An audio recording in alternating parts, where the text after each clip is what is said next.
Praise the lord. దేవునికి మహిమ ఘనత ప్రభావములు కలుగును గాక.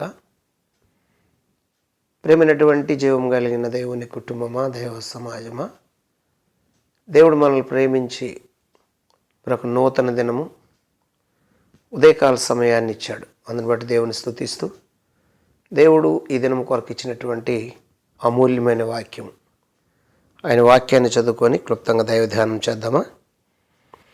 చూడండి, ఇలాపవాక్యాలు 3వ అధ్యాయము, ఇలాపవాక్యాల గ్రంథం 3వ అధ్యాయము 49 వచనాన్ని చదువుకుందాం. 49, 50 చదువుకుందాం.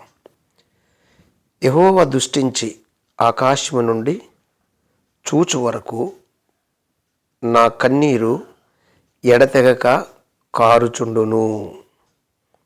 ప్రార్థన చేద్దాం.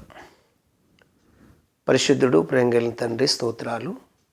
చదవబడిన వాక్యాన్ని ఇరిచి నాకు మాకు వడ్డించి నాతో మాతో మాట్లాడి మహిమ పొందమని యేసునామములో అడుగుచున్నాను తండ్రి, ఆమేన్. హల్లెలూయా. దేవునికి స్తోత్రం. ప్రేమైనటువంటి జీవం కలిగిన దేవుని కుటుంబమా, దైవ సమాజమా, దేవుని భక్తులారా, యేసుక్రీస్తు స్వరక్తమిచ్చి కొనబడినటువంటి సంఘము, సంఘానికి ఉండవలసినటువంటి బాధ్యత, ఎటువంటి బాధ్యతలు ఉండాలి సంఘానికి అంటే, ఒక ప్రవక్త, దేవుని ప్రవక్త, దేవుని పనిలో నిమగ్నమైనటువంటి ప్రవక్త ఈరోజు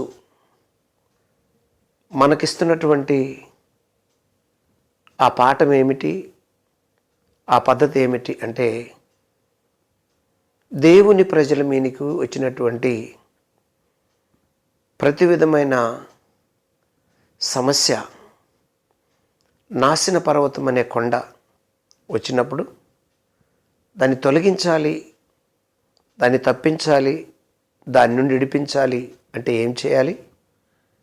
ఏం చేయాలో ఇర్మియా ప్రవక్త విలాపాలు రాస్తూ విలపిస్తూ విలాప వాక్యంలో చదువుతున్నటువంటి మాట ఏమిటంటే, యెహోవా దృష్టి ఉంచి ఆకాశం నుండి చూసు వరకు నా కన్నీరు ఎడతెగక కారుచుండును. దేవుడు ఆ సమస్యను చూసే వరకు కన్నీరు విడుస్తూనే ఏడుస్తూనే ఉంటాడంట. ఎవరు? ఇర్మియా ప్రవక్త. కింద 51 చూస్తే, నా పట్టణపు కుమార్తెలందరినీ చూచుచు నేను దుఃఖాక్రాంతుడనైతిని.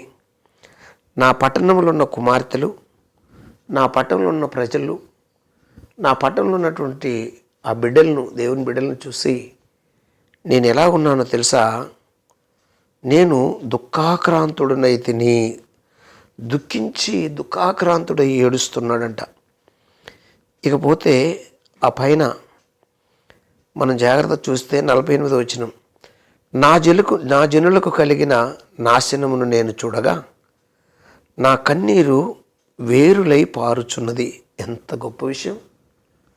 తన ప్రజలకు నష్టం కలిగితే, నాశనం కలిగితే, కష్టం కలిగితే, తన ప్రజలు సమస్యలో చిక్కుకొని పోతే భక్తుని యొక్క బాధ్యత ఏమిటి అంటే, భక్తుని బాధ్యత కన్నీరు విడిచి ఏడ్చి ఎక్కెక్కి ఏడ్చి ప్రార్థన చేస్తున్నాడు.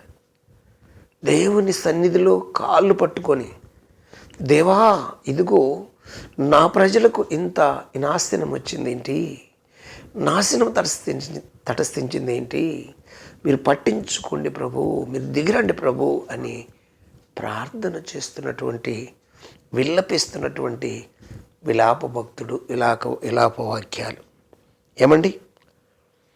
ప్రార్థిస్తున్నాడు, నా జనులకు కలిగిన నాశనమును నేను చూడగా నా కన్నీరు వేరులై పారుచున్నది అంటాడు.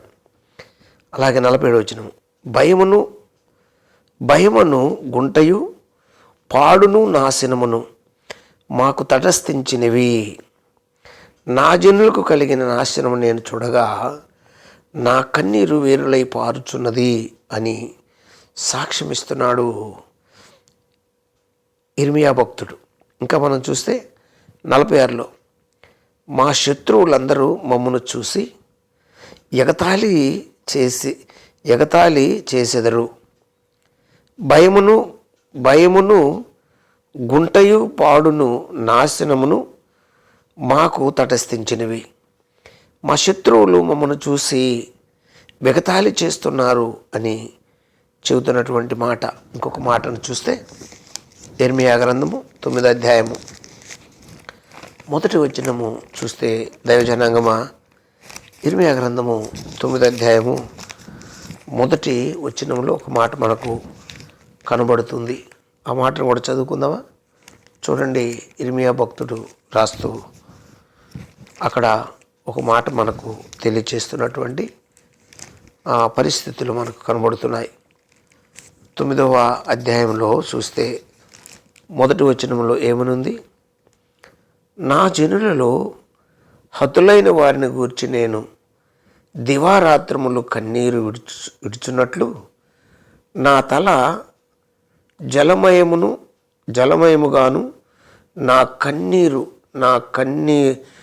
కన్నుల కన్నీరు ఊటగాను ఉండెనుగాక. ఏంటట? నా కన్నుల కన్నీరు ఊటగా నుండునుగాక అంటాడు. అంటే తన ప్రజలకు ఏమన్నా, తన ప్రజల బాధల్లో ఉన్నా, తన ప్రజల కష్టాల్లో ఉన్నా ఎవరికి చెబితే ఈ సమస్యకు పరిష్కారం తీరుతుంది అని దేవుడు ప్రార్థన చేసి విన్నపించినటువంటి, దేవునికి ప్రార్థన చేసి విన్నపించినటువంటి భక్తుడు ఎవరున్నారు అంటే అనేకులు ఉన్నారు.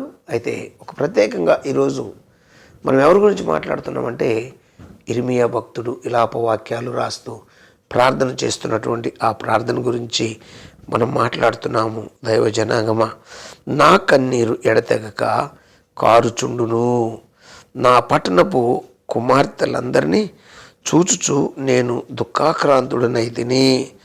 ఒకడు పక్షిని తరుమునట్లు శత్రువులు నిర్నిమిత్తముగా నన్ను వెనువెంట తరుముతారు అని ఇక్కడ సాక్ష్యం ఇస్తున్నాడు. కాబట్టి శత్రు సమూహము తరుముతుంటుంది, వెనువెంట పడుతుంది. కాబట్టి మనం చేయవలసిన పని ఏమిటి అంటే, మన సహోదరులకు కష్టం వచ్చినా మన తోటి వారికి కష్టం వస్తే మనం చేయవలసింది ఏంటంటే ప్రార్థన సహాయము మొట్టమొదటిగా చేయాలి. దేవునికి బతిమలాడుకోవటం చేయాలి. కన్నీరు విడిచి ప్రార్థన చేయాలి. ఏడ్చేడ్చి ప్రార్థన చేయాలి. ప్రార్థన చేస్తే విలాపవాక్యములో ఇర్మియా ప్రవక్త ప్రార్థన ఆలకించి దిగివచ్చి దేవుడు ఎన్నో స్వరకార్యాలు చేశాడు, అద్భుత కార్యాలు చేశాడు. ఈరోజు కూడా ఆయన నీ పట్ల, నా పట్ల కనికరము, జాలి, ప్రేమ కలిగి నా పిల్లలు ఏమడుగుతారో అది చేయాలి అనుకుంటున్నాడు. కాబట్టి దైవజనాంగమా, ఏ శోధన వచ్చినా, కష్టం వచ్చినా, బాధ వచ్చినా భయపడకు. దేవుని మీద ఆధారపడు. ఆయన నీ వాంఛలన్నీ తీరుస్తాడు. దేవుడి మాటలను దీవించి ఆశీర్వదించును గాక. రండి ప్రార్థన చేద్దాం. పరిశుద్ధుడు, ప్రేమ కలిగిన